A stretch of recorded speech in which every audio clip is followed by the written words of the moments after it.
Magandang hapon at maligayang pagdating sa Tagalog service ng Grace Fellowship Church Alabang. Ang GFC ay isang simbahang may malayang pamumuno, binubuo ng kapatiran ng Ebanghelyo na may tipanang pamumuhay sa isa't isa sa aming pagsamba sa Diyos, paglago kay Kristo at pagpapahayag ng Kanyang pangalan sa kapangyarihan ng banal na Espiritu. Ang kapatiran ay pinangangalagaan ayon sa wastong paghawak ng Biblia at tradisyon ng pananampalatayang ibinigay ng mistan sa lahat ng mga banal. Mababasa po ang aming statement of faith sa aming website gfc.com.ph. Kung kayo po ay bisita at may mga katanungan, mangyari lang po lumapit sa aming reception table katabi ng entrance pagkatapos po ng pananambahan. Kalulugod naming sagutin ang inyong katanungan. Pwede lang po malaman kung meron tayong first-time visitor or first-time guest. Okay, welcome. Para makita po kayo ng aming usher at ng ating mga elder kasi gusto po kayong i-welcome. So, welcome po. We hope you feel very welcome. Okay, so ngayong hapon, si Brother Ian, ay magpipreach ng may British accent ng Tagalog. Itutuloy niya po yung ating series sa Ecclesiastes chapter 8 after a Easter Sunday break. At tutuloy po ang tema ng kung anong ginagawa ng makadiyos na karunungan sa halip ng mga pangyayaring di maintindihan or di makatarungan. So we hope you look forward to the Word of God on that. And as every week, ang mga kakantahin po nating worship songs is to help us meditate para mapag-isipan po natin yung tema at yung mga maaralan natin ngayong hapon, starting with the first song, Apostles' Creed, no? Na kung saan idedeklara natin yung mga pinaniniwalaan natin tungkol sa Diyos, tungkol sa Ebanghelyo at bakit, no? Kasi sa mga pangyayari sa buhay na sa tingin natin hindi makatarungan, mahalagang matandaan kung sino ang Diyos, kung ano siya, anong kanyang karakter, anong kanyang ugali, anong kapangyarihan. And our second song will be Matamis na Magtiwala. Sinasabi po sa kanta na matamis magtiwala kay Kristo, sa Panginoon. At bakit matamis? No, malalaman po natin pag binitawan lang natin ang control at nag-surrender tayo sa will ni God. Then our third song, sa English, 10,000 Reasons, sa Tagalog po, Purihin ng Lubos. No? As we trust in the Lord, as we trust in Christ more and more, no? Magkakaroon po tayo ng mas maraming katotohanang mapagkakapitan, no? As we receive mga blessings and His promises, even as we go through trials. So tayo po ay tumayo. Let's worship the Lord together in song.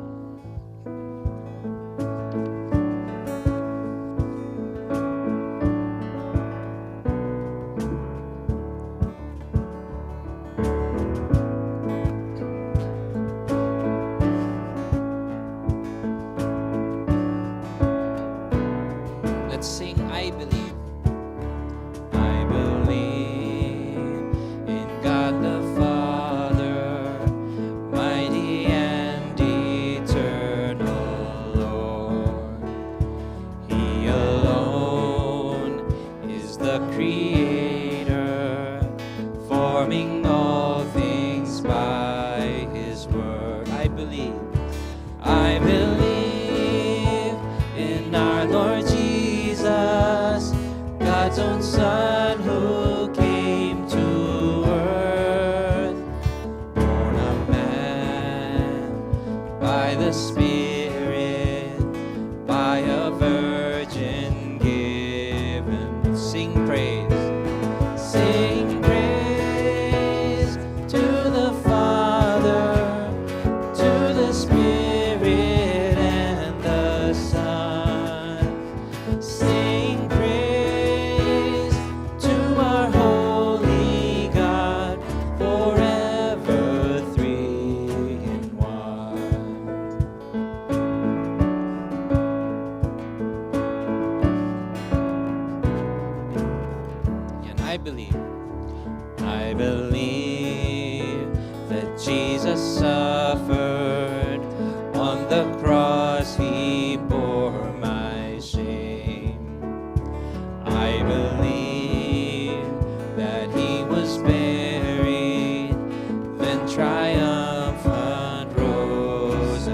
glorified.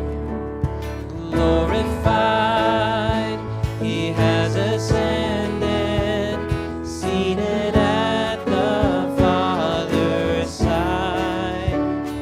He will come again in judgment, justice will be satisfied. Sing praise, sing praise to the Father, to the Spirit and the Son.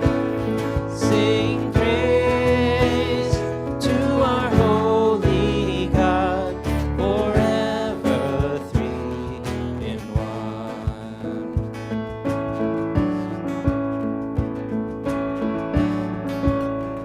Sing the last verse. I believe the Holy Spirit comes to us from Christ above. I believe the church is holy, one communion in God's love. I believe I am forgiven through the sacrifice of Christ. I believe in resurrection and in everlasting life. Sing praise to the Father, to the Spirit and the Son. Sing praise to our holy God forever. Again, sing praise.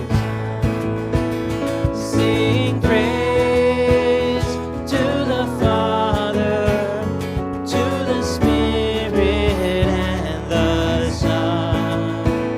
Sing praise to our holy God, forever three in one.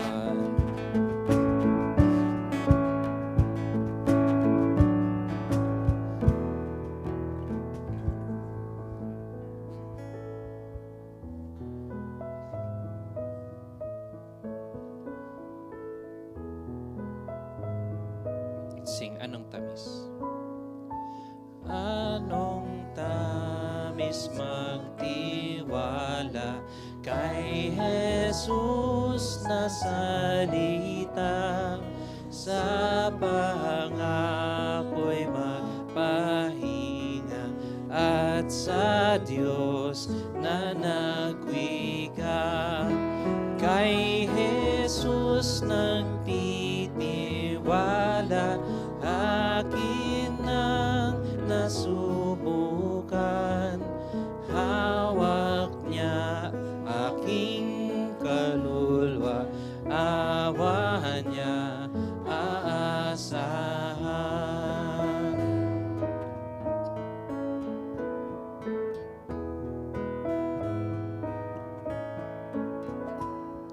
Sa iyo nanalig lang, sala ko'y nahugasan, sa dugo mong itinigis, tinubos at nilinis. Kay Jesus nagtitiwala, akin ang nasubukan. Hawak niya aking kaluluwa, awa niya aasahan.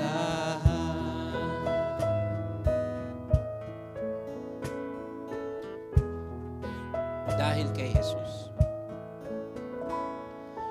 Dahil kay Jesus iiwan ang sarili at sala, at sa Kanya ay kukuha buhay, twa at pag-asa.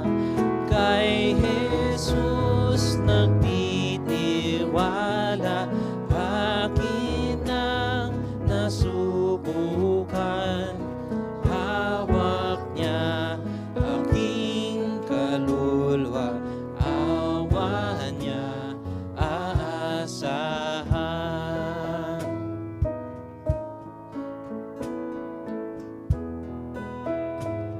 last verse.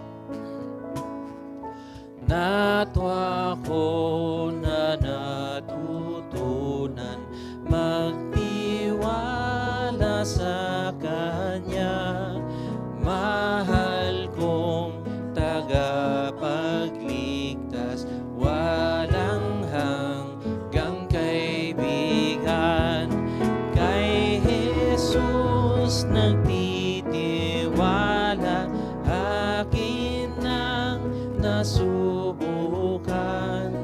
Hawak niya aking kaluluwa, awa niya aasahan.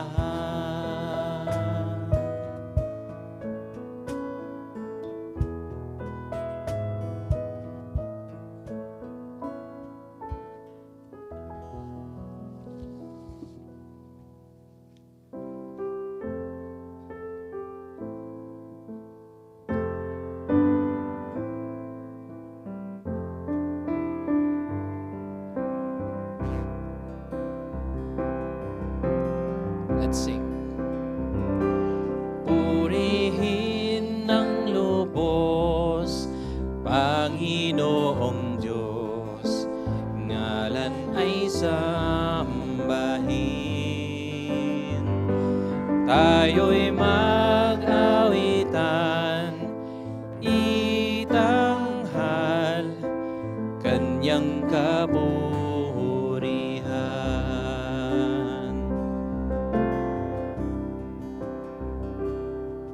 Pagsikat ng bagong umaga, oras ng papurihan ka, anmang lumipas at anman ang maging bukas.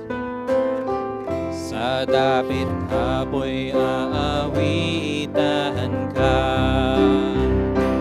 purihin ng lubos, Panginoong Diyos, ngalan ay sambahin.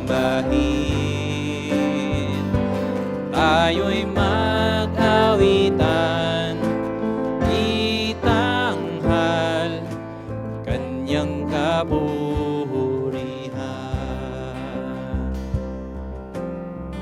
Sa pag-ibig, sa pag-ibig at kahabagahan, biyaya mo'y anong yaman. Sa kabutihan mo kami nag-aawitan, laksang katwirang papurihan ka. Purihin ng lubos, Panginoong Diyos, ngalan ay sambahin. Tayo'y mag-awitan, itanghal Kanyang kaburihan. Pagsapit, pagsapit ng gintong umaga, mukha ang makikita ka. Ang kagala kay kakamtin naming lubusan, mag-aawitan ng walang hanggan. Purihin ng lubos, Panginoong Diyos, ngalan ay sambahin. Tayo'y mag-awitan, itanghal Kanyang purihin ng lubos, purihin ng lubos, Panginoong Diyos, ngalan ay sambahin. Tayo'y mag-awitan, itanghal Kanyang kapurihan.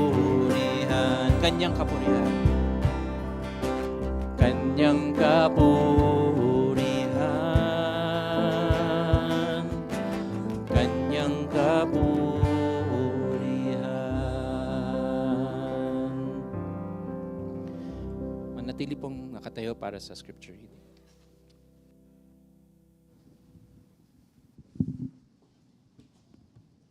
Roma, Kabanata 11, talata 33 hanggang 36. O ang kalaliman ng mga kayamanan, ng karunungan at ng kaalaman ng Diyos. Hindi masuri ang mga hatol niya at hindi masiyasat ang kanyang mga daan. Sapagkat sino ang nakakalam ng pag-iisip ng Panginoon? O sino ang kanyang naging tagapayo? O sino ang nakapagbigay na sa kanya at siya'y mababayaran? Sapagkat mula sa kanya at sa pamamagitan niya at para sa kanya ang lahat ng mga bagay. Sumakanya nawa ang kaluwalhatian magpakailanman. Amen. Maaari na po tayong upo para sa panalangin.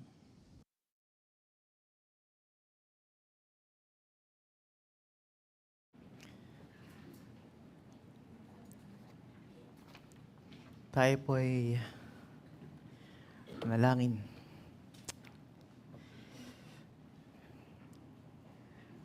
Tunay nga po, Panginoon, ang dalangin ng mga hinirang. How long? How long, O Lord?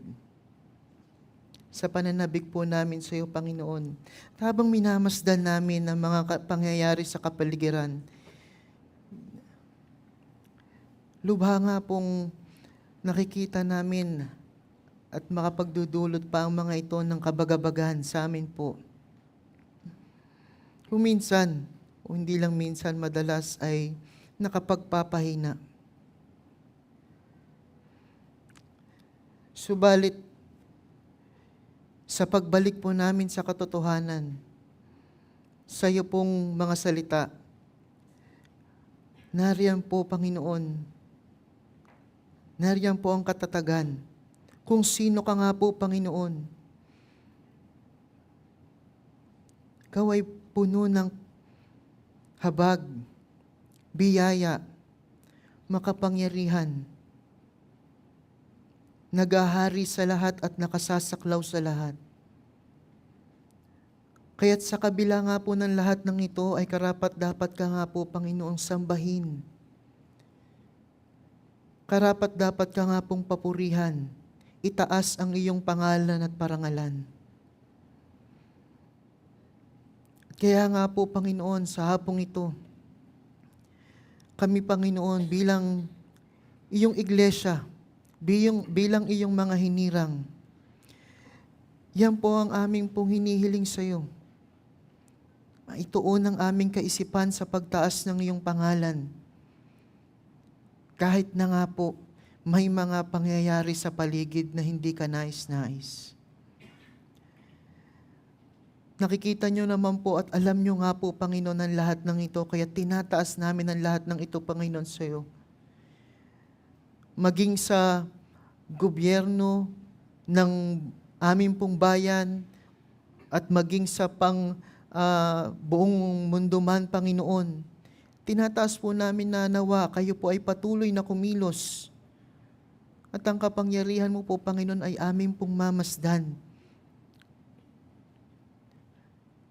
Maging, Panginoon, sa bawat mga mamamayan, Panginoon, mga namumuno rin naman.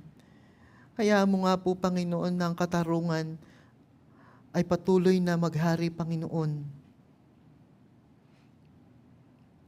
Panginoon, gayon din, kapag aming pong titignan ang mga pangyayari, maging sa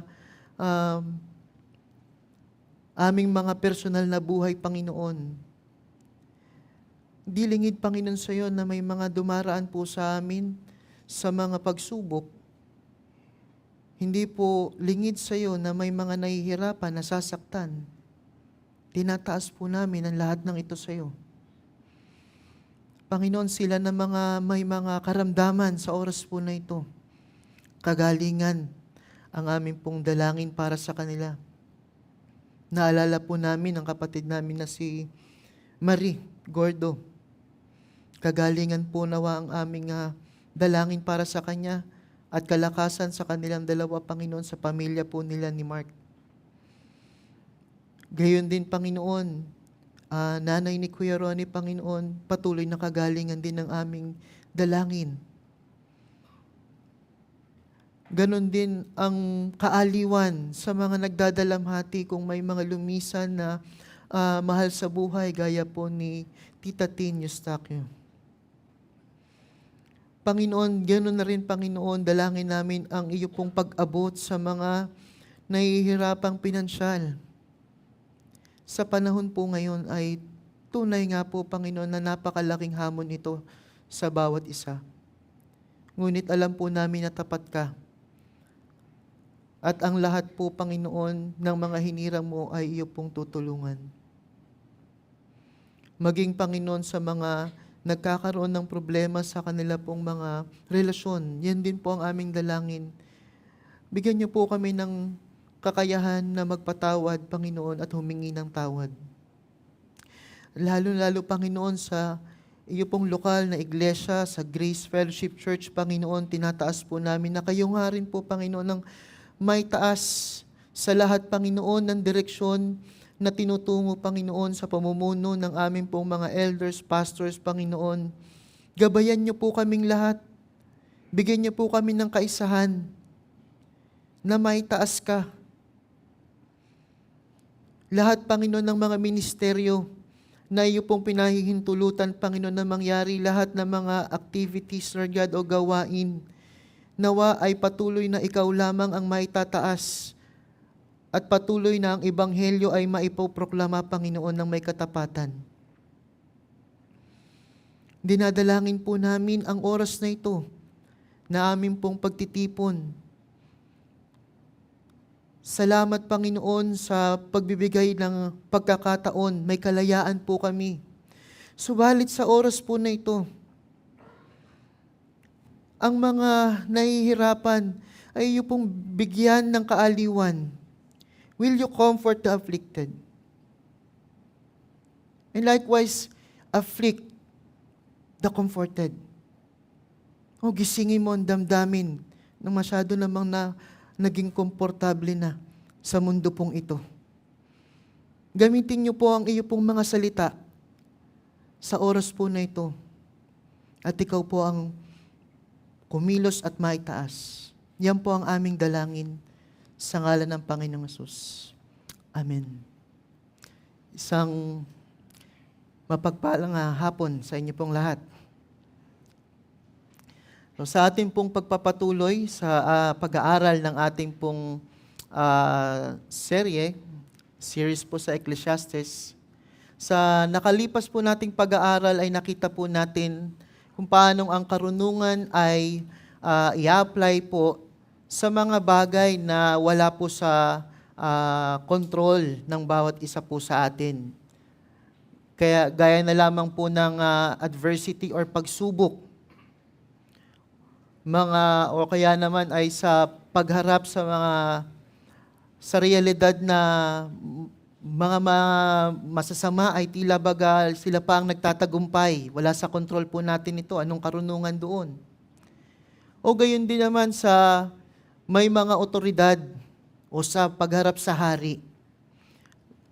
Sa pagpapatuloy po ng ating pag-aaral sa Ecclesiastes, nakikita ko po yung tema na yan ay nagpapatuloy pa rin sa hapon pong ito sa mga pag-aaralan nating talata. Kung paanong mamumuhay ng may karunungan kapag ang buhay ay tila baga hindi patas at hindi maintindihan. Nakakalito.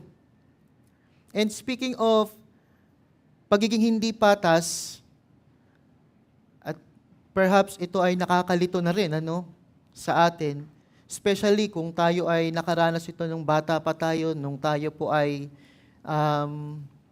maliliit pa, na ikukumpara sa ibang mga kasing edaran, mga hindi patas na bagay sa buhay, kagaya ng height.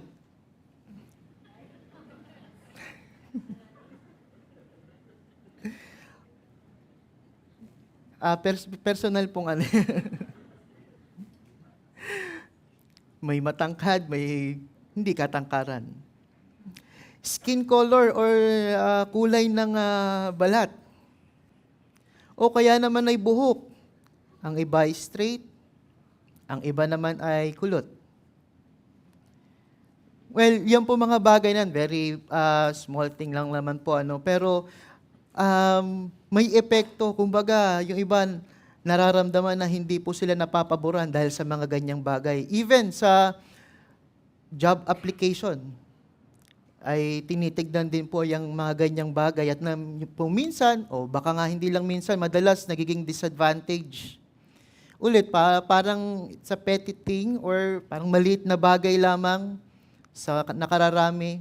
Pero baka sa ilan, seryosong bagay, hindi po ba? That can make or break them. Pero kapag pinag-usapan yung mga mas malalalim na hindi at mas complex, mas masalimuot na hindi pagkakapatas dito sa mundo, sa lipunan. Bakit? Bakit? Yung mga gumagawa ng masama, parang sila pa yung nasa kanila na ang lahat. They seem to have it all. Na-enjoy nila yung buhay to the fullest. Nagdadrive ng mga magagarang sasakyan. Nakakatigil sa mga expensive o mga mamahaling hotels. Nakakakain ng 700,000 plus na 1,000,000 lang po yun, ha? Ewan ko kung napanood niyo po yun. Yet, parang wala namang napaparusahan. Tuloy-tuloy lang ang buhay. It's truly mind-boggling. Nakakawindang. Hindi po ba? Kapag atin pong pinag-iisip-isipan yung ganyan mga bagay, nakakawindang ng isip. Ngayon, ang ating pong mga talata sa hapon pong ito, bagamat challenging, napakahirap po. Nahirapan po ako dito. But by God's grace, nawa sa pamamagitan po nito, ang banal na Espiritu ang siya pong magturo sa atin ng karunungan na kailangan natin bilang kingdom citizens, mga mamamayan ng kaharian ng Diyos, at magdulot sa atin ng pag-asa sa gitna ng madilim at masamang mundo, magdala sa atin ng liwanag, even sa mga nandoon pa sa kadiliman at sa kawalan ng pag-asa. Anyayahan ko po kayong tumayo sa mga may kaya at basahin natin ang ating pong pangunahing talata. Ecclesiastes chapter 8, mga talatang 10 hanggang 17. Pagkatapos nakita ko ang masama na inilibing noon ay labas-masok sila sa dakong banal. At pinuri sila sa lungsod na doon ay ginawa nila ang gayong mga bagay. Ito man ay walang kabuluhan, sapagkat ang hatol laban sa masamang gawa ay hindi agad isinasagawa, kaya't ang puso ng mga tao ay lubos na nakatuon sa paggawa ng kasamaan. Bagaman ang mga makasalanan ay gumagawa ng kasamaan na makiisandaang ulit at humahaba ang kanyang buhay, gayon may tunay na nalalaman ko na magiging tiwasay para sa mga natatakot sa Diyos na natatakot sila sa harapan niya. Ngunit hindi ikabubuti ng masama, ni pahabain man ng kanyang buhay na parang isang anino, sapagkat siya ay hindi natatakot sa harapan ng Diyos. Mayroong walang kabuluhan na nangyayari sa lupa, na may matutuwid na tao na nasa kanila ay nangyayari ang ayon sa gawa ng masasama. At may masasamang tao na sa kanila ay nangyayari ang ayon sa gawa ng matuwid. Aking sinabi na ito man ay walang kabuluhan. Nang magkagayoy pinuri ko ang kasiyahan, sapagkat ang tao ay walang mabuting bagay sa ilalim ng araw, kundi ang kumain, uminom, at magsaya, sapagkat ito'y kasama niya sa kanyang pagpapagod sa mga araw ng kanyang buhay na ibinigay ng Diyos sa kanya sa ilalim ng araw. Nang gamitin ko ang aking isipan upang makaalam ng karunungan at upang makakita ng gawain na ginagawa sa lupa, kung saan hindi nakakita ng tulog ang kanyang mga mata sa araw man o sa gabi, ay nakita ko nga ang lahat ng gawa ng Diyos na hindi matutuklasan ng tao, ang gawa na ginawa sa ilalim ng araw. Ngunit gaano man magsikap ang isang tao sa paghahanap, hindi rin niya ito matatagpuan. Kahit na sabihin ng pantas na alam niya, hindi rin niya ito matatagpuan.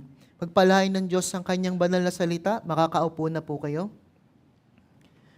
Ang title or pamagat ng ating pong pag-aaral, kapag ang buhay ay di patas at nakakalito. In English, when life gives you... Hindi po yan. When life is unfair and confusing. May dalawang bahagi po ang ating pag-aaral. Ang mga may takot sa Diyos ay may katiwasayan. Ikalawa, ang mga may pagtitiwala sa Diyos ay may kasiyahan. Sa unang bahagi, ang mga may takot sa Diyos ay may katiwasayan. Sabi po sa talatang 10, pagkatapos nakita ko ang masama na inilibing, noon ay labas-masok sila sa dakong banal at pinuri sila sa lungsod na doon ay ginawa nila ang gayong mga bagay, ito man ay walang kabuluhan. Una ay kanya pong inilarawan ng isang uri ng walang kabuluhan na naobserbahan po niya sa paglilibing. Sinabi na po ito ni Solomon sa mga nakalipas na pag-aaral, mas mainam na magpunta sa bahay ng nagdadalamhati kaysa sa pagpipista o sa kasiyahan, sapagkat dito ay maraming napagtatanto ang mga tao. Kapag lalong-lalo na kapag naharap sa realidad ng kamatayan. Ano itong futility o walang kabuluhan dito? Isa sa mga katangian ng masama ay ang hipokresiya at panlilinlang. Hypocrisy and deception. Hipokresiya ay katumbas ng masama at ng parirala or the phrase na labas-masok sa dakong banal. Nakuha niyo po yun? Pag pinag-combine po yung masama at labas-masok sa dakong banal, ang equivalent po nun, ito po ibig sabihin ay hipokresiya.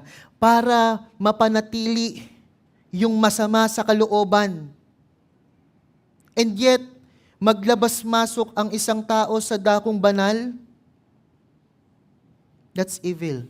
That's hypocrisy. Ang kombinasyon po ng masama at pagiging relihiyoso, pinagsasama sa buhay ng isang tao ay maliwanag na tanda ng doble kara na buhay. A dichotomous life. Na siya pong nakapanliling lang sa mga mata ng karamihan. Ano ang maaaring resulta nito? Sinabi po sa talata, ito po, pinuri sila sa lungsod na doon ay ginawa nila ang gayong mga bagay. Mayroon lamang pong ilang pagkakaiba or variation sa translation. Depende po sa translation na gagamitin. Maaaring yung salitang pinuri, sa iba naman ay pagkaka-translate po ay nalimutan or forgotten.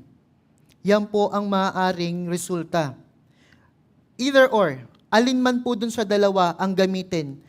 Pinuri sila para sa kanilang mga ginagawang kahipokrituhan o nalimutan sila.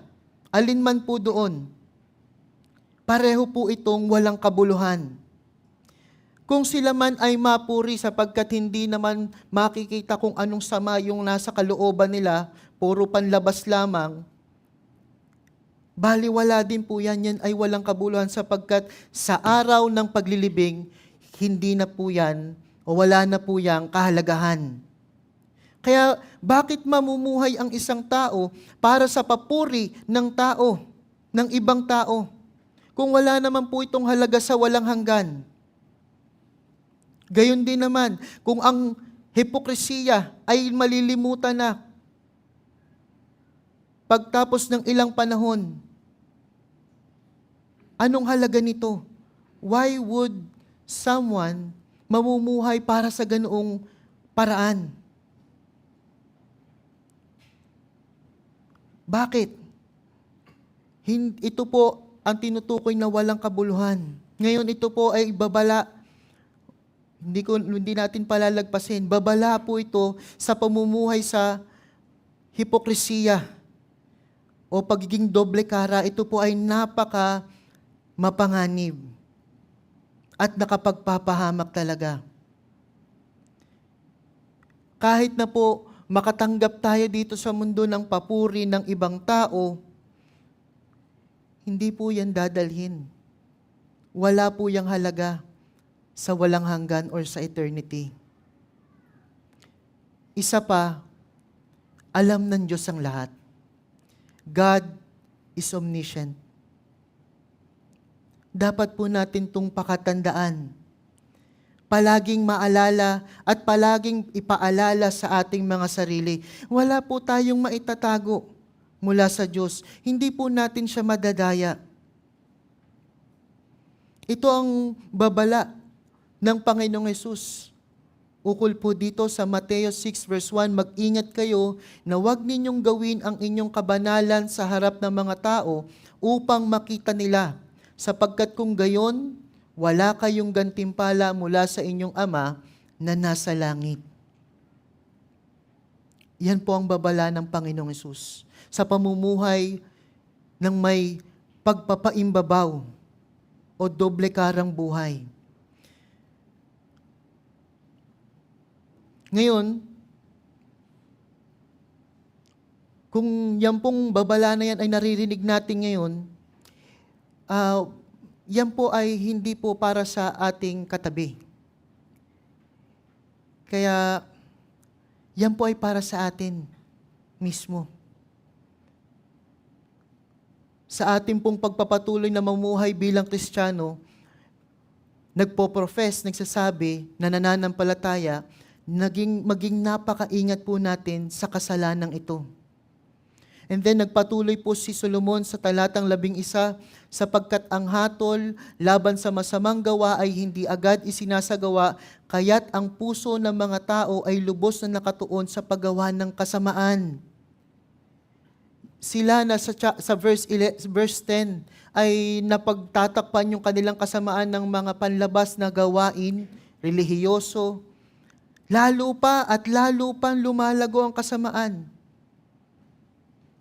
Ang mga masasama ay may katigasan ng ulo. Ang masasama ay hindi nagsisisi. They're stubborn, calloused, and unrepentant. Mula sa pagiging masama, tumutuloy sa pagiging mas malalang masama at sa pinaka masamang kalagayan. May progresyon ang kasamaan sa puso ng mga tao. Hindi po ito nananatili lamang sa isang antas. Palalim at palalim, palala ito ng palala. Hanggang sa umabot sa level o antas na lubos na nga na nakatuon sa paggawa ng kasamaan, given fully to do evil. Hindi lamang sa natural na pinanganak na makasalanan ang tao, ito po ay lumalalim at nagkakaroon pa nga ng tapang at determinasyon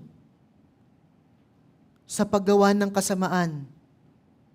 At ano ang sinabi niya na maaaring dahilan dito? Sabi po niya, sapagkat ang hatol laban sa masasama o sa masamang gawa ay hindi agad isinasagawa. Delayed justice. Basically, meron pong dalawang antas o layers ng justice system. Una, the earthly justice system o ang sistema ng katarungan dito sa mundo. Of course, ito po ay may pagkukakulangan.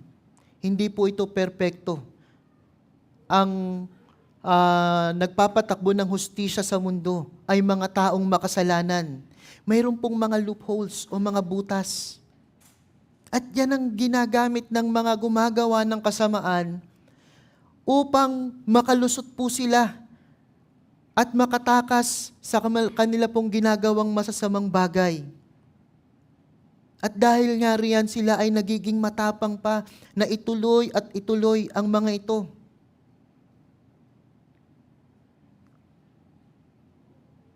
Kahit na ilang buwan ng paghihiring sa Senado ang ginagawa, walang nangyayari.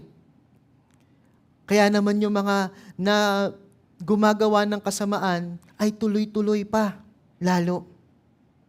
Nakakalusot, tumatapang, at nakakalungkot, sa iba ay pinagmamalaki pa nga. Ikalawa, ang katarungan, sistema ng katarungan ng Diyos, God's justice system. Ang Diyos po ay absolutely o tunay at walang pagdududa na makatarungan at perpekto. Perpekto sa lahat ng kanyang paghahatol. Determinado po siya, tunay na determinado na parusahan ang mga mapaggawa ng masama. At itinakda na nga niya, itinalaga na nga niya ang kaparusahan, ang destinasyon para sa mga mapaggawa ng masama na sila pong tatanggap ng buong bigat ng kanyang puot. Yan naman po talaga ang katotohanan, parurusahan ng Diyos ang mga maibigin sa kasamaan. But there's a delay. Bakit? Bakit hindi agad-agad? Sapagkat ang Diyos din po ay mahabagin, maawain. Ang Diyos din po natin ay mapagpahinuhod. Ewan ko po kung alam niyo po yun. He's patient. At ginagawa niya po ito upang makamtan po niya ang kanyang layunin sa lahat ng mga tao. Parehong sa mga masasama at pareho rin naman sa mga nagtitiwala sa Kanya sa mga hinirang.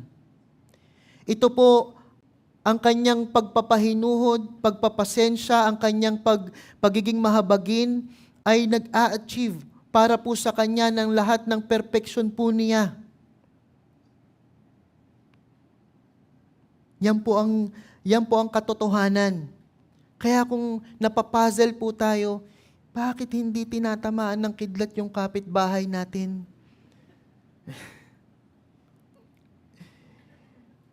May pagpapasensya po ang Diyos. Kung paano rin naman po niya tayong pinagpapasensyahan. Ngayon, yung ginagawa po nila ay lalo pang lumalawak. Sabi doon sa unang bahagi ng verse 12, bagaman ang makasalanan ay gumawa ng kasamaan na makiisandaang ulit at umahaba ang kanyang buhay. Ang mga mapaggawa ng masama, dahil po dito sa hindi agarang pagpaparusa sa kanila, nakakalusot sila sa sistema dito sa mundo at pinagpapasensyahan ng Diyos ang mga tao. Ang mga mapaggawa ng masama, lalo pang silang dumarami at dumarami ang kasamaan sa kanila pong puso. Handa sila to even go 100 times. Isang pagsasalarawan ng isang matigas, kalyado at ayaw magsisi na puso, totally depraved. At sa ilang pagkakataon at times, sila po ay mas humahaba pa ang buhay kaysa sa mga matutuwid. Ecclesiastes 7, verse 15, yan po ay tinalakay na natin. Ngunit muli, kung ang mga masasama, ang mapagawa ng masama ay hindi agad tinatamaan ng kidlat, or instantly, yan po ay dahil lamang sa habag ng Diyos. Hindi naman palaging nakakakita tayo nga po ng kinakain ng lupa o ng namamatay agad, nagsinungaling, namatay agad. Gaya ng mga ilang halimbawa sa Biblia, mga bilang 16:31-33, nangyari nga pagkatapos na masabi niya ang lahat ng salitang ito, ang lupa na nasa ilalim nila ay nahati at ibinuka ng lupa ang kanyang bibig at nilamon sila at ang kanilang mga sambahayan at ang lahat ng lalaki na kabilang kay Kora at lahat ng kanilang ari-arian. Anupat sila at lahat ng kabilang sa kanila ay buhay na bumaba sa Siol at sila'y pinagsarhan ng lupa at sila'y nalipol mula sa sambahayan. Alam ko po, minsan ganyan ang gusto nating makita. Pero hindi po ganyan palagi. Ganon din sa ikalawang mga hari. Mula roon pumunta siya sa Bethel at samantalang siya nasa daan, may mga kabataan na dumating mula sa bayan na sinasabi, humayo ka, ikaw na kalbo. Humayo ka, ikaw na kalbo.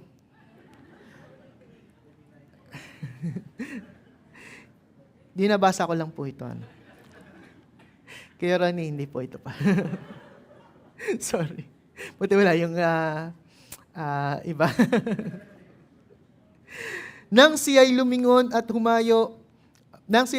makita sila, kanyang sinumpa sila sa pangalan ng Panginoon, may lumabas na 2 osong babae mula sa gubat at nilapa ang 42 kabataan sa kanila. Wow! What a display of power. Hindi natin ito nakikita. Palagi. Sa panahon natin, lalo na. But a warning must be given. Totoo, ang Diyos ay mahabagin. In fact, sanay na po tayo sa awa ng Diyos. Na kinakalimutan na natin to bawat araw, bawat umaga. Yung katotohanan lamang na magising tayo sa umaga, ito po ay katibayan ng kanyang awa. Pero, don't take this nonchalantly. Huwag kang nonchalant dito. Kasi hindi po yan forever. Hindi forever ang binibigay sa bawat isa na pagkakataon na magbago. Magkakaroon po ng retribution o pamamarusa para sa mapaggawa ng masama. Ngayon, ano naman ito para sa mga mananampalataya? Habang inoobserbahan po natin ang masamang mundong ito sa kanilang mga masasamang gawain, na lumalago pa nga sila, umuunlad pa nga sila. Sometimes, tama, sinabi natin kanina, mas mahaba pa ang buhay nila. Maaaring isipin natin, hindi talaga patas eh. Hindi talaga patas. That is true. Ang buhay sa ilalim ng araw ay punong-puno ng kawalan ng katarungan. At maging totoo po tayo sa bawat isa. Dahil dyan, kakamasid natin sa paligid, kakaobserba natin sa mga masasamang pangyayari, masasamang tao na umuunlad. Kadalasan, tumatagos eh. Hindi po ba? Tumatagos. Kaya nayayamot tayo. At nagagalit tayo. At kung minsan nakakabaliw na ang isipin eh.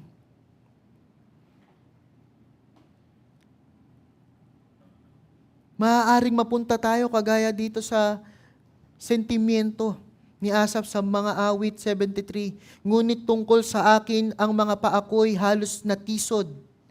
Ang mga hakbang ko'y muntik nang nadulas, sapagkat ako'y nainggit sa palalo. Aking nakita ang kaginhawaan ng masama, sapagkat walang hapdi ang kanilang kamatayan at ang kanilang katawan ay matataba. Sila'y wala sa kaguluhan na gaya ng ibang mga tao. Hindi sila nagdurusa na gaya ng ibang mga tao. Hindi po ba pag pinagmamasdan mo yung kumakayod araw-araw sa jeepney drivers,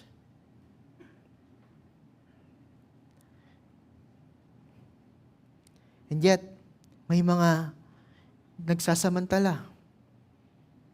Tagos yun, tumatagos. Subalit ano ang karunungan dito? Iyan, ano yung sinasabi mo? His wisdom, when life seems unfair. Verse 12, muli. Bagaman ang makasalanan ay gumawa ng kasamaan na makaisandaang ulit at umahaba ang kanyang buhay, gayon may tunay na nalalaman ko na magiging tiwasay para sa mga natatakot sa Diyos, na natatakot sila sa harapan ng Diyos. Pansinin niyo po yung linya na gayon may tunay na nalalaman ko or still I know. Dapat mapanumbalik po tayo nito sa tamang kaisipan, tamang sa katinuan. Kapag ang kasamaan sa paligid, tila baga natatabunan na tayo, it seems so overwhelming. At natutukso na tayo, na bumigay at makompromiso ang pananampalataya. Anong dapat gawin? Gaya ng sinasabi ng mga pastor natin palagi, go back to the truth. Bumalik ka sa katotohanan. Sabi ni Solomon, gayon may tunay na nalalaman ko. Ano ba ang nalalaman natin? Saan ba nagmumula ang nalalaman ng mga hinirang? Sa katotohanan ng salita ng Diyos. At sabi niya, anong katotohanan to? Magiging tiwasay para sa mga natatakot sa Diyos, na natatakot sila sa harapan niya. It will be well for those who fear God. Ang mga natatakot sa Kanya. Itong takot na ito, yes, takot sapagkat ang Diyos ay mamamarusa sa lahat. Siya ang hahatol sa lahat. Kaya nga, tinulak tayo nito sa pagsisisi. At ngayon nagsisi na tayo, takot pa rin po tayo sa Diyos dahil ginagalang po natin siya. It's a reverential fear. Para kung sino siya, ang lahat ng kanyang perpeksyon, siya ay maawain, mabiyaya, at napakabuti. Sila na mga natatakot sa Diyos ay makararanas ng kaayusan, ng katiwasayan. Bagamat ang mga pangangailangan na temporal dito sa mundo ay hindi naman talaga mag-uumapaw. Lalo na kung talagang namumuhay po tayo ng may katuwiran, hindi tayo kumukompromiso. Hindi natin pwedeng asahan na magsiyaman po tayo dito. Di gaya ng mga namumuhay sa kasamaan, na kabi-kabila ang mga kayamanan,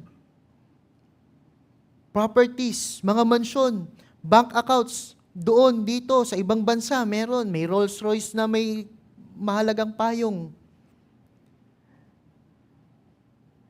Di gaya po nila. Ang mga may takot sa Diyos ay pupunuin ng espiritual na pangangailangan, ng pag-ibig, biyaya at habag.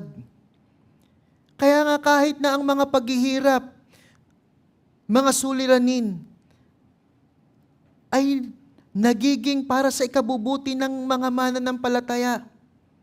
Roma 8:28. Ang lahat ng bagay, sa lahat ng bagay ay kumikilos ang Diyos sa ikabubuti, magpinagkakalakip-lakip para sa ikabubuti ng mga nagmamahal sa Kanya. Yan ang katiwasayan ng buhay. Ang mga na may takot sa Diyos ay pinagpala sa buhay, sa kamatayan, sa paghahatol at maging sa pangwalang hanggang kaluwalhatian. Ang katotohanan na ito, mga kapatid, ang siyang magbibigay tatag sa ating mga mananampalataya at tapang para harapin at mamuhay ng may kabanalan at katuwiran sa gitna ng madilim at masamang mundo. Pag-asa na panghahawakan po natin. Meanwhile, ang mga mapagkunwari, the hypocrites, na hindi kumikilala sa Diyos at sa Kanyang katotohanan, na iniisip nila, kaya nila palaging pagtakpan ang kanila pong kasamaan sa pamamagitan ng mga panlabas na bagay. Ito ang mangyayari sa kanila. Verse 13, ngunit hindi kabubuti ng masama, ni pahahabain man ang kanyang buhay na parang isang anino, sapagkat siya'y hindi natatakot sa harapan ng Diyos. It will go badly for the wicked. Magiging napakasama para sa kanila. Wala po silang tunay na kapayapaan at kaaliwan dito sa buhay sa lupa. At lalong-lalo na kapag hinarap po nila ang Diyos sa paghahatol, kung saan ay kanilang tatanggapin ng terribleng hatol o sentensya. Lumayo kayo, kayong mga sinumpa sa salita ng ating Panginoong Hesus. At sila'y itatapon sa magpawalang hanggang kaparusahan sa impyerno.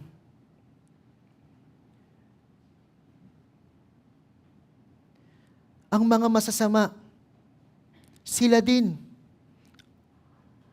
Ang buhay po nila ay hindi rin naman magtatagal dito sa mundo. Mga kapatid, hindi rin magtatagal ang kanilang buhay sa mundo at sila ay haharap sa parusa ng Diyos. Habang ang mga matutuwid at may takot sa Diyos ay may buhay na walang hanggan at wala na sa kaparusahan. Itong mga masasama na namumuhay ng walang takot sa Diyos, openly commit sin at nagmamayabang pa, natutulan ang Diyos. Yan ang kanila pong patutunguhan. Babala muli,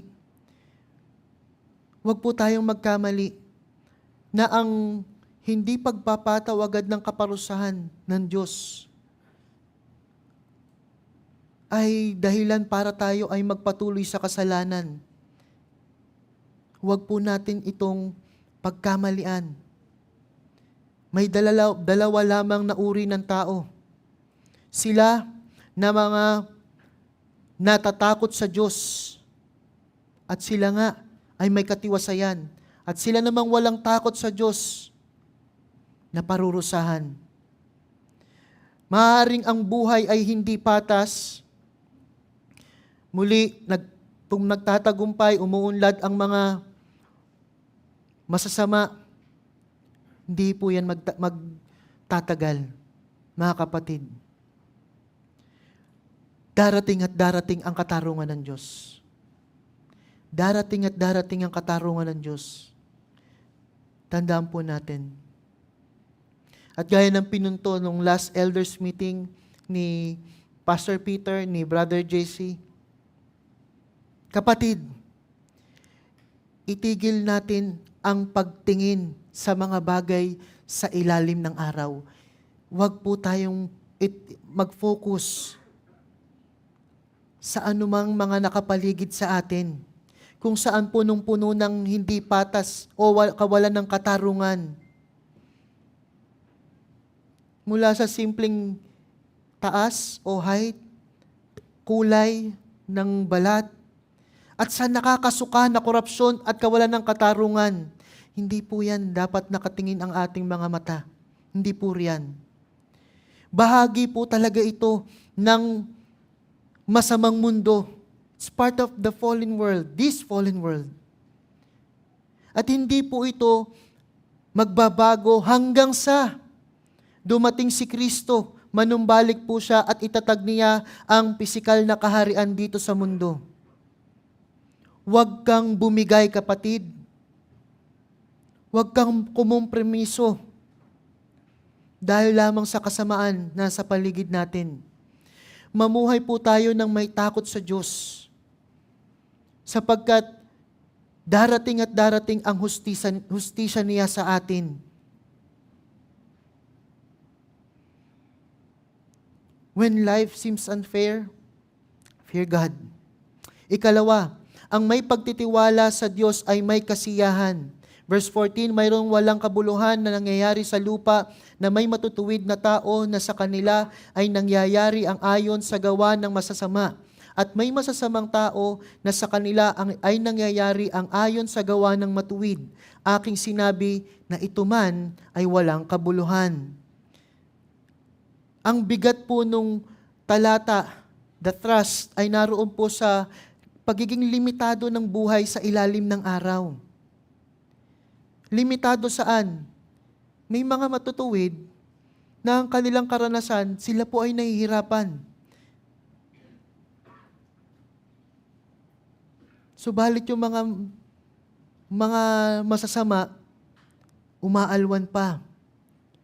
Halimbawa na lamang, isang tapat na empleyado, hindi napapansin, hindi na po promote.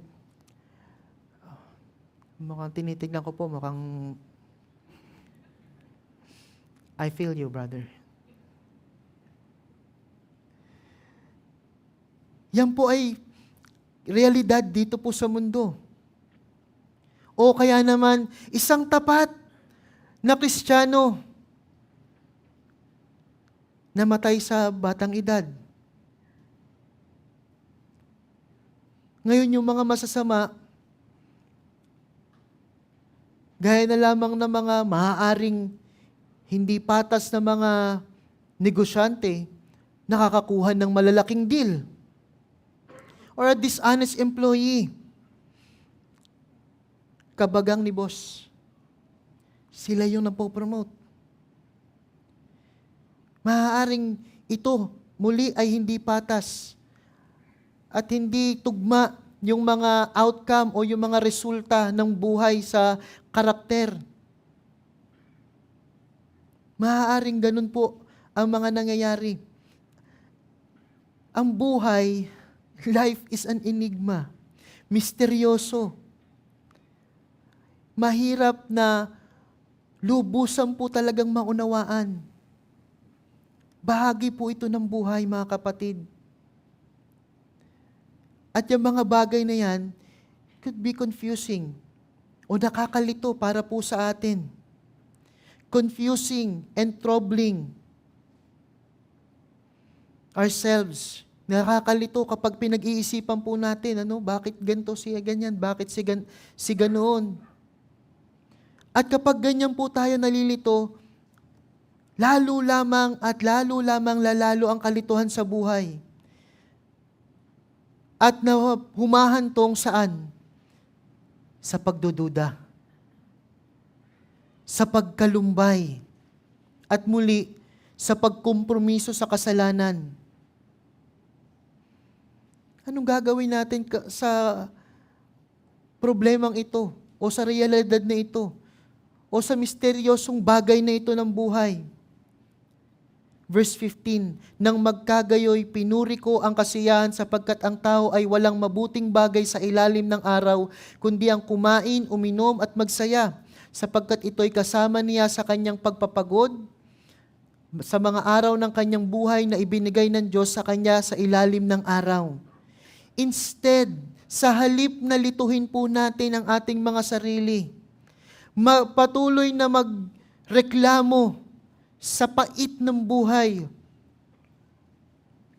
Sabi ni Solomon, pinuri niya ang kasiyahan. Pinuri niya ang kasiyahan. Meaning, ang mga may alam at may kakayahan na magsaya sa gitna ng buhay sa mundo na puno ng pait, na hindi maintindihan nakalilitong mga bagay. Ano ang dapat gawin? Wala nang higit pang dapat mas mainam na gawin sa buhay na ito, kundi ang magpakasaya. Saan? Sa kung ano man ang itinakda ng Diyos at ibinigay ng Diyos. Kumain, uminom, at magpakasaya. Magalak ng may pagpapasalamat sa Diyos. Hindi po ito excuse para po sa pagbigay sa layaw ng laman. Hindi po yun ang tinutukoy dito, mga kapatid.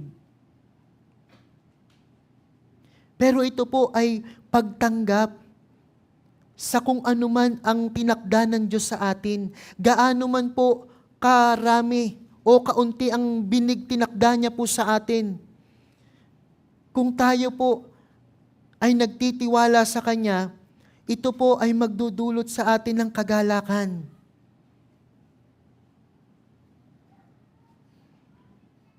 Yan po ang ating dapat gawin, mga kapatid. Ang mga hinirang ng Diyos, ang mga banal, hindi nga po dapat sinusubukang unawain ang lahat sa buhay. Sanctified people don't try to figure out everything in life. Sapagkat hindi naman talaga maintindihan ng lahat sa buhay. What do? They accept. Tinatanggap po ang limitasyon. Mga limitasyon. Ang mga itinakda ng Diyos at ipinagkakatiwala, nagtitiwala kung ano man po ang inilaan ng Diyos. Kahit na po hindi maunawaan. Muli, hindi ito para i-promote ang hedonism or pagbibigay layaw sa laman. Ito po ay prinsipyo ng Biblia na dapat po nating inia-apply o isinasabuhay. Whatever my God ordains is right. Ano man ang itinakda o inilaan ng Diyos para sa atin ay tama. Kaunti o nag-uumapaw man ito sa paningin natin. You take that, we take that. Ipagpasalamat sa Diyos at magalak po tayo. Verse 16, nang gamitin ko ang aking isipan upang makaalam ng karunungan at upang makakita ng gawain na ginagawa sa lupa kung saan hindi nakakita ng tulog ang kanyang mga mata sa araw man o sa gabi. Ito ay pagpapatuloy po ng kaisipan sa verse 14. Si Solomon na tinuturing na nga pong marunong na tao, na siya pong talagang tunay na naghangad ng karunungan ng Diyos. Maunawaan niya lahat. Mga rason sa likod ng mga pangyayari sa buhay, di patas na pagtrato, mga nakakalitong mga pangyayari. Yet sa pagsusumikap niya po, sa mga bagay na ito, ay hindi rin naman po niya naunawaan ng lubos. Kaya naman ang kanyang konklusyon, verse 17, nakita ko nga ang lahat ng gawa ng Diyos na hindi matuklasan ng tao, ang gawa na ginawa sa ilalim ng araw. Ngunit gaano man magsikap ang isang tao sa paghahanap, hindi rin niya ito matatagpuan kahit na sabihin ng pantas na alam niya.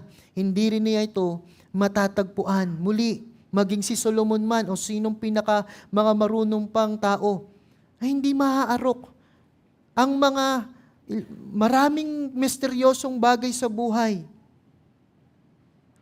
mga pangyayari sa buhay, na may kapahintulutan ng Diyos. May kapahintulutan ng Diyos. Ang Diyos, ang makanyang mga pamamaraan ay di mapaliwanag. Di kayang abutin ng kaisipan ng tao. Salamat na nga lang dahil hindi natin maipaliwanag lahat patungkol sa Diyos.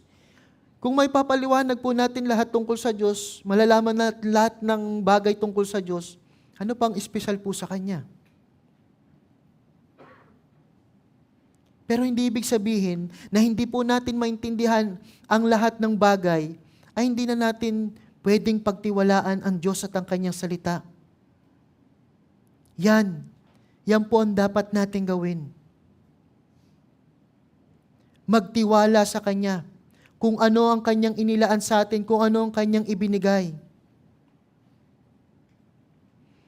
Ang Diyos ay napakalawak, walang hangganan, walang limitasyon, hindi maaarok. Subalit, niloob po niya na ihayag niya ang kanyang sarili sa atin sa pamamagitan ng kanyang mga salita na maaari po nating panghawakan at ipamuhay. Deuteronomio 29:29, ang mga bagay na lihim ay para sa Panginoon nating Diyos. Secret things belong to God. Ngunit ang mga bagay na hayag ay para sa atin at sa ating mga anak magpakailanman upang ating magawa ang lahat ng mga kautusang salita ng kautosang ito. Yan po ang pangahawakan natin at pagtitiwalaan natin ang mga hinayag ng Diyos. Huwag po nating subukang alamin lahat. Talaga pong na mababaliw po tayo. Sa mga hindi natin maarok, ipagkatiwala po natin sa Diyos. Yan po ang pinakamainam na gawin. Tanggapin ang kalooban ng Diyos na nahihayag sa kanyang mga salita. Ano mang inilaan niya sa atin, tayo po ay masiyahan. Magtiwala sa kanya pong lubos na kapangyarihan. At ang resulta, verse 15, kung balikan niyo po, may enjoy po natin ang lahat ng bagay na itinakda at binigay niya sa atin. Instead na magpakalunod tayo sa pait ng buhay at sa nakakalitong buhay na ito, yun po ang dapat nating gawin. Mga kapatid, mga hinirang ng Diyos, kapag ang buhay ay hindi patas, at kapag minsan, gusto na lang nating mas madali yung buhay, bumigay na lang tayo sa kasalanan. Yung popular niyang kasabihan, di ba? If you can't beat them, join them. Kapag malapit na tayo dyan, paalalahanan niyo po ang inyong mga sarili. Paalalahanan natin ang ating mga sarili. Bumalik tayo sa katotohanan. Matakot tayo sa Diyos sapagkat siya ay makatarungan at siya ang hahatol sa lahat. Deuteronomio 32 verse 4, siya ang bato, ang kanyang gawa ay sakdal, sapagkat lahat ng kanyang daan ay katarungan. Isang Diyos na tapat at walang kasamaan. Siya ay matuwid at banal. Lahat ay magiging matiwasay sa natatakot sa Diyos, lalong-lalo na sa darating na panahon. Sana maging anthem o himig natin ito. Palagi. Bukas. Kapag nandyan na yung madaya mong kamanggagawa. O si boss na palagi kang inuutosang gumawa ng korupsyon o kasamaan. Magtiwala sa Diyos. When sorrows like sea billows roll, whatever my lot, thou hast taught me to say, it is well with my soul. At kapag naman nalilito tayo, sa hindi natin maintindihan, nababalisa, awit 37, huwag kang mabalisa dahil sa masasama, huwag kang managhili o mainggit sa masasamang gawa. Sapagkat gaya ng damo sila'y dagling maglalaho at gaya ng lungtian halaman sila'y matutuyo. Magtiwala ka sa Panginoon at gumawa ka ng kabutihan upang ikaw ay makapanirahan sa lupain at magtamasa ng katiwasayan. Let's trust God sa mga bagay na ito na beyond o lagpas sa ating kakayahang umunawa. At kapag ginawa natin yan, makakapamuhay tayo ng matagumpay bilang mga hinirang, bilang mga anak ng Diyos. Sinasabi ko, para po sa sarili ko eh.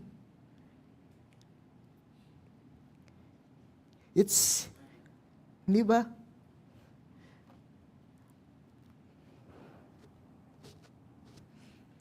overwhelming at times. Pero, yun po ang katotohanan. We take the truth, live by it. Ngayon, perhaps, nakaupo ka dyan. Nakailang minuto na po ba ako? Lalagpas na ako. Pastor George, sorry. Maharing nakaupo ka dyan at para sa'yo, chillax lang. Wala akong problema. Hindi ako nag-struggle sa di patas na mga bagay sa mundo, sa kawalan ng katarungan, sa korupsyon, sa kasamaan ng mundo. At komportable ka na nasa paligid mo sila. Maaaring ini-enjoy mo pa o nasisiyahan ka sa perks o benepisyo ng korap na sistema ng mundong ito. At maaaring gaya ka dun sa verse 10 na nag-iisip na by attending church sa pag-upo mo dito ay mapagtatakpan na ang korupsyon sa iyong puso. Alam mo kung bakit ganun? Bakit na-enjoy ng isang tao ang kasamaan? Hindi na ba-bother o hindi siya naapektuhan? Yun ay sapagkat bahagi ka pa ng kasamaan. Kaibigan, maaaring nasa kadiliman ka pa. Wala ka pa sa liwanag ng katotohanan ng Diyos. Be warned. Repent. Magsisi ka. Bakit? Kanina pa natin sinasabi, may sintensya, may hatol para sa mga maibigin sa masama at mapaggawa ng kasamaan. Ngunit sa mga duwag, sa mga hindi mananampalataya, mga karumal-dumal, mga mamamatay tao, mga papakayapid, mga mangkukula, mga sumasamba sa mga Diyos-Diyosan at sa lahat ng mga sinungaling. Ang kanilang bahagi ay salawan ng nagliliyab sa apoy at asupre na siyang ikalawang kamatayan, kaibigan. Magsisi ka while there's still time, habang may oras pa. Habang ang mahabagin nating tagapagligtas na si Jesucristo na namatay para bayaran ng ating kasalanan at nagpapalaya sa kasalanan ay binibigyan ka pa ng pagkakataon. Repent.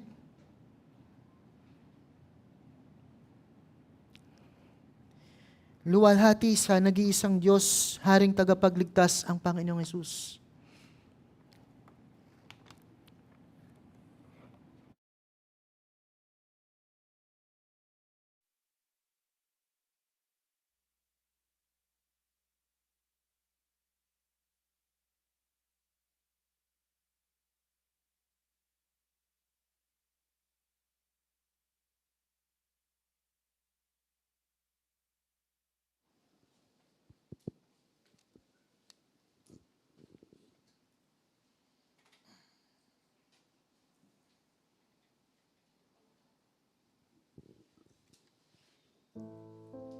Kung ano man po ang panahon na pinagdadaanan natin sa buhay natin, kung tayo po ay dumadaan sa blessing at kasiyahan, sinasabi po ng ating response song, ang takda ng Diyos ko ay wasto. Kung dumadaan naman po tayo sa kapayapaan or walang masyadong nangyayari, ang takda ng Diyos ko'y wasto. O kung dumadaan man tayo sa kahirapan, sakit, tulad ng sinabi ni Brother Ian, or kung nakakalito, mga pangyari, or hindi makatarungan, ang sagot ng Kristiyano pa rin ay, ang takda ng Diyos ko'y wasto. Tayo po ay tumayo. Let's respond to God's word in song.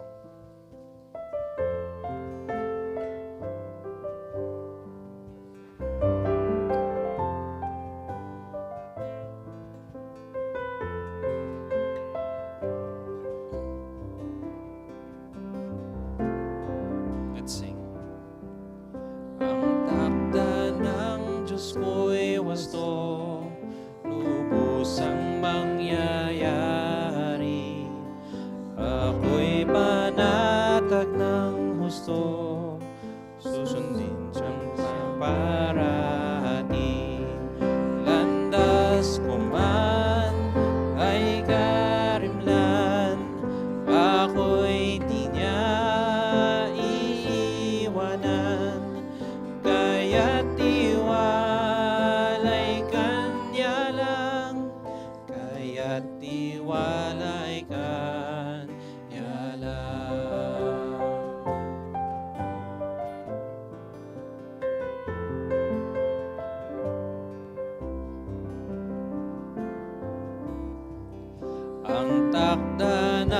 Diyos ko'y wasto, hindi siya mandaraya. Sa matuwid akay ako, sa Kanya ang tiwala. Payapa sa kalooban niya, aaliwin aking dusa. Hinihintay kong araw niya, hinihintay kong araw niya.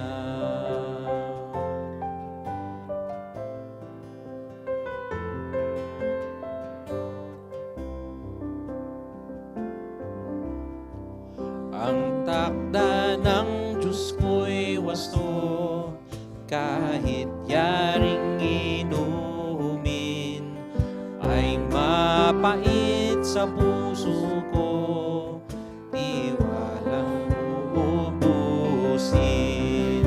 Diyos ko'y tunay, bawat araw ay may bagong kaaliwan. Pinapawi niya ang lumbay, pinapawi niya ang lumbay.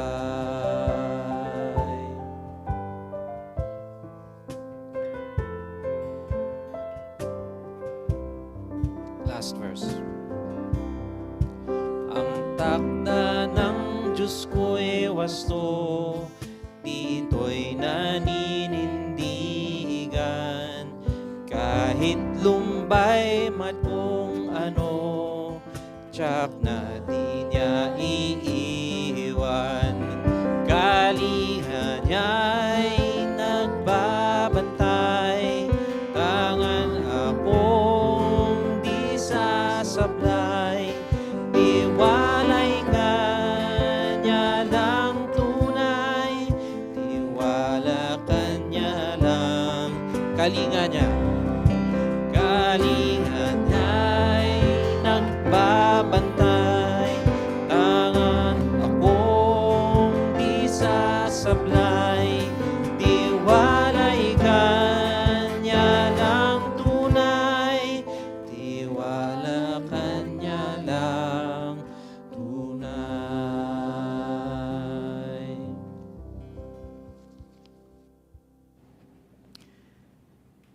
Ilang mga paalala po upang matuon ang ating patungkol po sa church life natin. Mga pagkakataon upang matuon ang ating kaisipan sa Diyos at hindi sa bagay ng mundo. Una, no Tagalog online Bible study. Yan. So, you take that time para po your own Bible study. Wala po sa Webes, April 16. Magpapatuloy po sa April 30, ang online Tagalog Bible study. Kalawa, yan. Women of Grace or WOG, samahan nyo kami sa ikatlong session ng ating seryeng Crossroads with Christ. Ito po ay may pinamagatang Sin Awareness or Self-Righteousness. Ito po ay ngayong Sabado, April 18, ganap na ikasiyam ng umaga. Dito po ito sa GFC Center mangyayari. Ito po ay bukas sa lahat ng kababaihan. Kaya inaanyayahan namin kayo mag-imbita ng inyong pamilya at mga kaibigan. Pagkakataon po ito upang makapag-share ng gospel at ng gayon din naman ang salita ng Diyos. At ikatlo, youth announcement po para sa ating mga kabataan ngayong Sabado rin, April 18, ganap na ikatlo or 3 p.m. Samahan ninyo kami sa pagpapatuloy ng ating pag-aaral ng Psalms, the soundtrack of the soul. Anyayahan ang inyong mga kaibigan at pamilyang kabataan. Yan. So kung meron po tayong kapamilya, friends, paki-invite po sila. Ikaapat, Men of the Word. Inanyayahan ng Men of the Word ang lahat ng kalalakihan na muling makibahagi sa Walk the Talk, a Men's Run Walk Fitness Fellowship. Yan. Sa susunod na Sabado po ito, April 25, ganap na ika-6 or 6 a.m. Ito po ay hindi sa GFC Center. Wala pong ano dito eh. Ano bang tawag doon? Okay, yung tatakbuhan. Ito po ay gaganapin sa Philinvest Central Park, Alabang. Nagawa na po ito last time, so kung yung iba po nakapag-join, familiar po sa inyo. Same po, ano? Same venue at place. Ang meet-up po ay sa McDo, sa tapat ng Acacia Hotel. Ayan. May ilang kapatiran na magtuturo at gagabay sa atin habang tayo ay naglalakad at tumatakbo mula 6 hanggang 7:30 a.m. Ito maganda. Hindi po prerequisite yung pagtakbo sa McDonald's. Para sa mga hindi makakasama sa walk or run, maaari kayong dumiretso sa McDonald's ng 8:30 para sa devotion at fellowship. Okay? Mangyaring irehistro po ang inyong mga kaibigang, kalalakihan at pamilya sa admin sa likod po. Meron po tayo ng registration upang ma-finalize ang bilang ng dadalo.